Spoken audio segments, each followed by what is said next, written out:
बेमतलब ताने। अरे सास हो और ताने ना दे, ऐसा कहाँ हो सकता है। लेकिन क्या हो जब सास जरूरत से ज्यादा ही ताने देने लगी तो।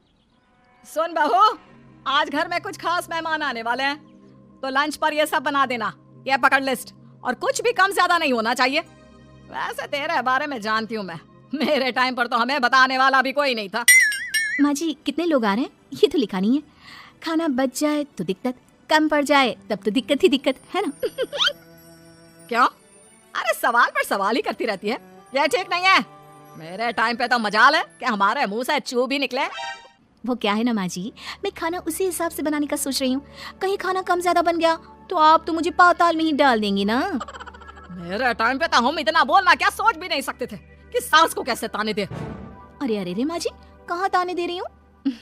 पर माँ जी इतना सारा खाना मैं अकेले कैसे बनाऊंगी। कोई हेल्प, कोई हेल्प। कितनी बड़ी बात बोल गई बहू।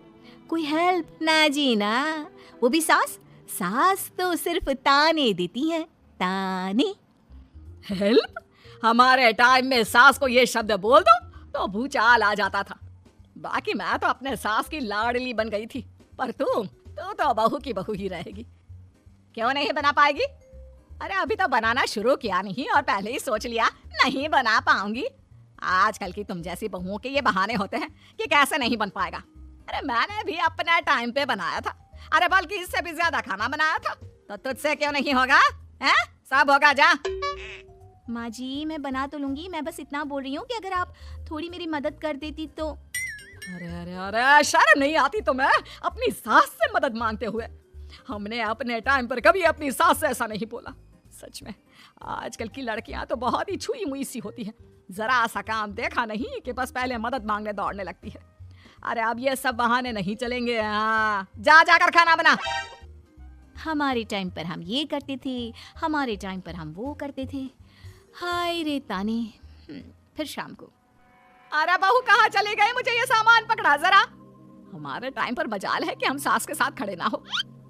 हाय रे क्या करूं, बस कोमल तैयार हो जा ताने खाने के लिए। काश इस औरत के समय में मैं होती तो देखती ये क्या क्या करती थी अपने टाइम पर। माँ जी यही हूँ, बस चिंटू को पढ़ाना था।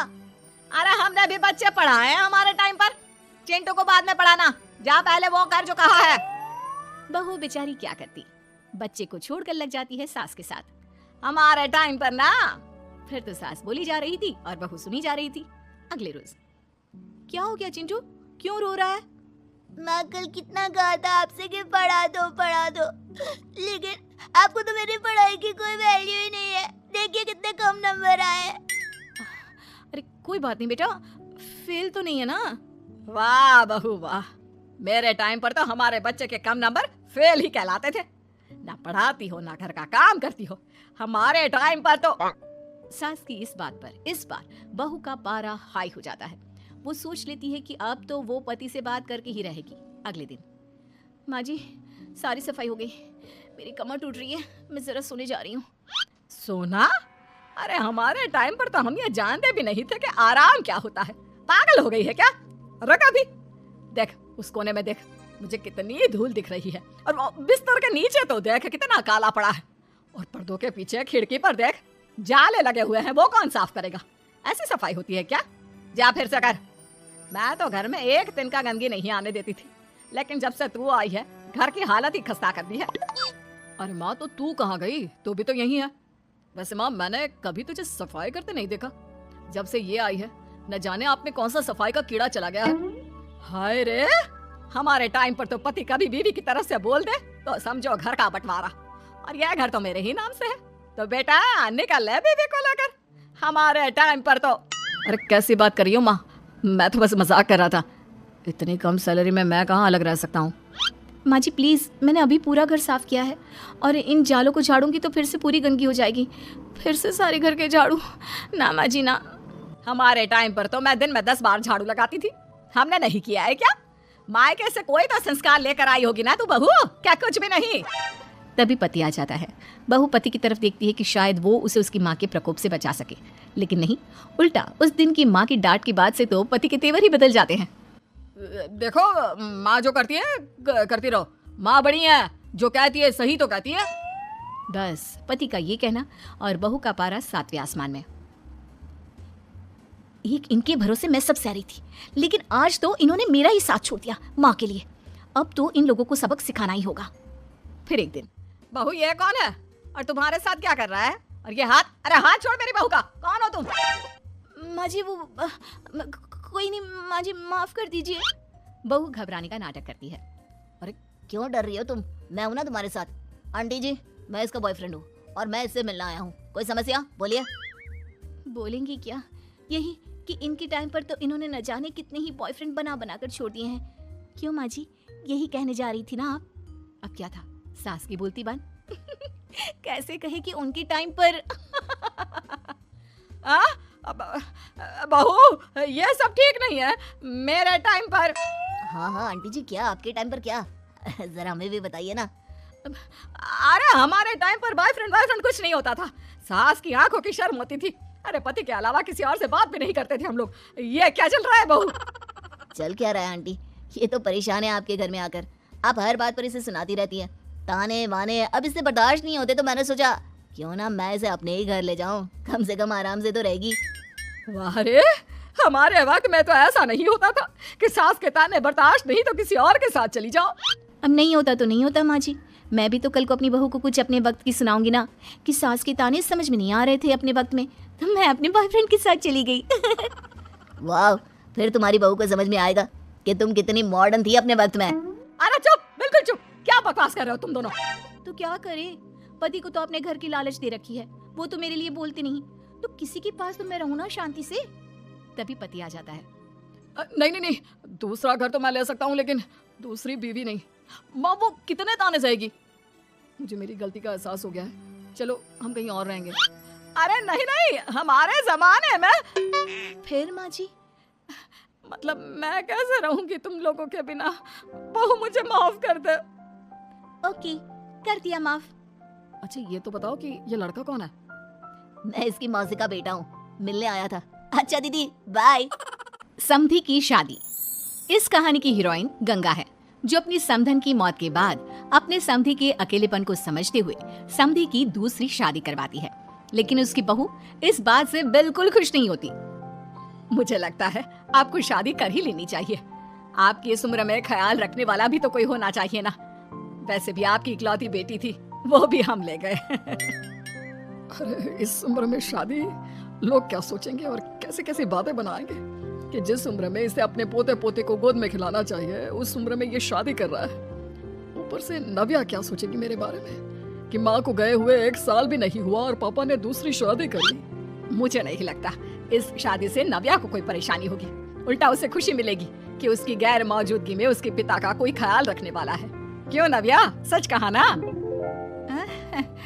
हाँ मम्मी जी, आप सही बोल रही हैं। ये बोलकर वो अंदर चली जाती है। लीजिए, अब तो आपकी बेटी ने भी हाँ बोल दिया। रही लोगों की बात, तो लोग तो कभी किसी की खुशी देखकर खुश हो ही नहीं सकते। अगर आप लोग खुश रहेंगे तब भी वे बातें बनाएंगे, और अगर आप दुखी भी रहेंगे तब भी बातें बनाएंगे। इसलिए अच्छा यही होगा समधी जी कि आप उनके बारे में सोचना छोड़ ही दीजिए। समधी को सास की बात सही लगती है। वो भी सोच लेते हैं कि बची जिंदगी के लिए कोई हमसफर बना ही लेंगे। आप ठीक बोल रही हैं। जब मेरी प्यारी बिटिया नव्या और उसके ससुराल वालों को मेरी इस उम्र में दूसरी शादी से कोई दिक्कत नहीं, तो परेशानी कुछ है ही नहीं। ऐसे ही सास समधी की दूसरी शादी करवाती है और फिर समधी के घर आ जाती है बहू की नई माँ। कुछ दिनों के बाद बहू अपने मायके अपने पापा और नई माँ से मिलने आती है। मेरा बच्चा इतने दिनों बाद मुझसे मिलने आई है। इधर बैठ, मैं तेरे लिए कुछ अच्छा सा बना कर लाता हूँ। तेरे फेवरेट पास्ता खाएगी ना? पापा आप क्यों? वो कहाँ है? उनसे बोल दीजिए आप मेरे ही पास बैठकर बातें कीजिए ना। उन्हें क्यों लेकर आए? कोई चैरिटी थोड़ी ना कर रहे हैं। इस उम्र में घर मिल गया, और क्या चाहिए? तभी नई माँ घर में आती है। बेटी की बात सुन रही होती है और सुनकर बहुत दुखी हो जाती है। वो अच्छा, तुम्हारी नई माँ वो जरा किसी काम से बाहर गई हुई है, आती होगी। मैं तब तक तेरे लिए कुछ अच्छा सा बना कर लाता हूँ। ठीक है पापा। लगता है नई माँ के पैर बाहर ही रहते हैं, और आपको ही बनाकर खिलाना था तो क्या करे, छोड़िए। ये बोलकर वो घर में घूमने लगती है और चीजों को देखती है। इनको घर में आए हुए थोड़े दिन नहीं हुए और ये घूमने भी जाने लगी है, वो भी पापा को घर में अकेला छोड़कर। आने दो, एक बार इनकी खबर लेती हूँ। वैसे घर को तो बड़ा सजा कर संवार कर रखा है। चलो ये तो खूबी है, कम से कम पापा को साफ कर का शौक भी है। इतने में नई माँ घर में आती है। अरे नव्या बेटा, तुमने पहले बताया होता तो मैं जल्दी घर आ जाती। तुम्हें नहीं पता मुझे तुमसे कितनी सारी बातें करनी है। कैसी हो बेटी? बेटी? हाँ वैसे अब तो मैं आपकी बेटी हो ही गई हूँ, ना चाहते हुए भी।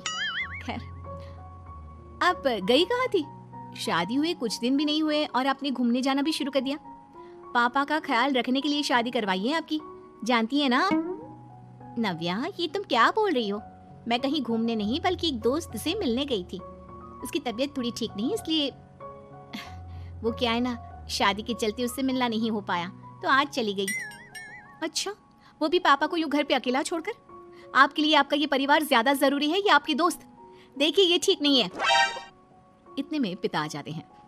अच्छा तुम आ गए, आओ चलो तीनों मिलकर बैठ के खूब सारी बातें करते हैं। माँ कुछ नहीं कहती, चुपचाप अंदर चली जाती है। ऐसे ही बहू जब भी अपने मायके आती अपनी नई माँ से ऐसे ही बात करती। नई माँ बहू के इस बर्ताव से परेशान होकर उसकी सास को बताती है। देखिए माना, वो बेटी है लेकिन मैंने भी शादी की है। वो बेटी कम, सास सा व्यवहार ज्यादा करती है। अब छोटी है तो कुछ कहना ठीक नहीं लगता। बाकी शादी का रिश्ता लेकर तो आप आई थी, इसलिए आपको बता रही हूँ। मैं शादी करके बहुत पछता रही हूँ। अरे परेशान ना हो, मैं बहू से बात करती हूँ। तभी थोड़ी ही देर में बहू ससुराल आ जाती है। बहू कहाँ थी अब तक? तुम्हें पता है क्या टाइम हो रहा है? माँ जी मैं अपनी एक सहेली से मिलने गई थी और माँ जी अभी तो 7 बज रहे हैं। अरे इतना लेट कोई घर आने का टाइम है? आज के बाद 6 बजे के बाद तुम घर आई तो तुम्हें घर में एंट्री नहीं मिलेगी। सास बहू के साथ बिल्कुल वैसा ही व्यवहार करती है जैसा वो अपनी नई माँ के साथ कर रही होती है। न जाने माँ जी को क्या हो गया है। मैं कितनी खुश थी कि मायके जैसा ससुराल मिला है। सासू माँ इतनी अच्छी थी। फिर अगले रोज, बहू मेरे बेटे को पौष्टिक खाना दिया कर। क्या ये पास्ता पिज्जा बनाती रहती है? इसलिए शादी नहीं करवाई थी मैंने अपने बेटे की। ठीक है माँ, मैं बना दिया करूंगी ऐसा खाना। लेकिन माँ जी आपको हुआ क्या है? पहले तो कभी आपने ऐसा नहीं किया, तो ये अचानक से मुझसे कोई गलती हो गई है क्या माँ? क्यों ऐसे नहीं बोल सकती? समझ ले ये तेरी सास का हुक्म है। ऐसे ही सास बहू को अपने सास वाले तेवर दिखाकर कभी डांटती तो कभी ताने मारती, पर बहू बेचारी बिल्कुल समझ नहीं पाती। एक दिन, बहू ये क्या बेफिजूल खर्चा करती रहती है? परसों ही तुमने अपने लिए एक साड़ी ली थी और आज फिर से। तुम्हें क्या लगता है पैसे क्या पेड़ पर होते हैं कि जब मन करा तोड़कर सामान ले लिया करा? वो माँ जी बहुत अच्छी लगी तो ले आई। अच्छी लगी तो ले आई। यहाँ मेरा बेटा अपना खून पसीना एक करके पैसा कमा रहा है और तुम उसी पैसे को बर्बाद करने में कोई कसर नहीं छोड़ती। माँ जी आप मुझे ऐसा क्यों बोल रही है? मैं आज के बाद कभी शॉपिंग पर नहीं जाऊंगी, लेकिन प्लीज आप मुझसे ऐसा बर्ताव मत कीजिए। इससे पहले कभी आपने मुझे छोटी छोटी चीजों के लिए नहीं डांटा। ये अचानक ऐसा क्यों? मुझे बिल्कुल अच्छा नहीं लग रहा।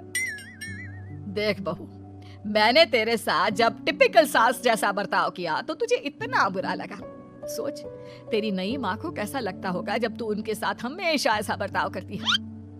तो माँ जी आपने इतना सब कुछ बस इसलिए किया? आप मुझसे नाराज नहीं हो, गुस्सा नहीं हो? नहीं बहू, मैं तुझसे गुस्सा क्यों होंगी? मैं तो तुझे बस इतना समझाना चाहती हूँ कि अपनी नई माँ से सास जैसा बर्ताव करना बंद कर दे। उनको बिल्कुल अच्छा नहीं लगता। वो तेरे पास आना चाहती है, तुझे समझना चाहती है, वो सच में तेरी माँ बनना चाहती है। तो उनके साथ सास जैसा बर्ताव बंद कर और एक अच्छी बेटी बन। अब बहू को सास की बात समझ में आती है और वो बहू जैसा बर्ताव करती है।